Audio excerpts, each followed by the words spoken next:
Hello mga Lods, for today's video magba-bike check tayo. So meron tayo ditong brake set na Shimano MT200. Then sa ating shifter, meron tayo ditong Shimano Jore na 11 speed M6100. Sa ating stem, meron tayo ditong Uno, naka 80mm and positive negative 17. Sa ating speedometer naman, meron tayo ditong Magin C4 106 Pro and may libre siyang mount. Pagdating sa ating handlebar, meron naman tayo ditong Pops Pro 1 version 1. So, dito naman tayo sa ating fork. Pagdating sa fork, meron tayo ditong Mountain Peak na 29er RGF 627. So, ano siya? True axle siya. Maganda siya pang critic style na bike. Then, meron tayo ditong frame. Pagdating sa frame, meron tayo ditong Mountain Peak Monster 2022 version. So, nakuha natin siya last year. So, tapered to yung ating frame. Pagdating sa ating crank naman, meron tayo ditong Shimano Jore na crank na M4100.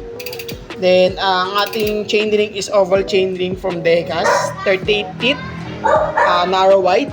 Sa ating shifter naman, meron tayo ditong Shimano Jore na M6100 din, na 11 speed. Sa ating cogs, meron tayo ditong Shimano Jore M6100 din na 11 to 51 teeth. Pagdating sa ating chain ring, sa ating chain, meron naman tayo ditong Shimano Jore 11 speed din. Okay, pagdating sa pedal naman, dito naman sa pedal, meron tayo ditong Shimano M520 MTB pedal.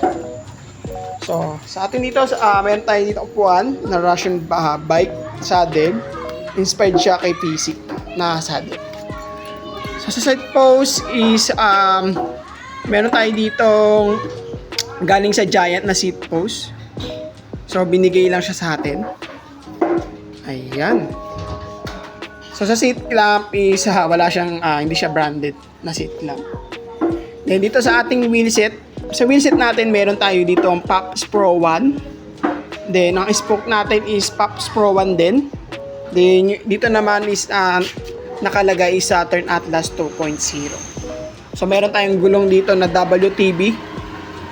So, nano siya, 29er 2.1 yung size niya. And, tubeless na rin. So, tubeless ready. Maganda rin siya sa ahon. So, magaang siya sa ahon, pati sa pattern. Ayan.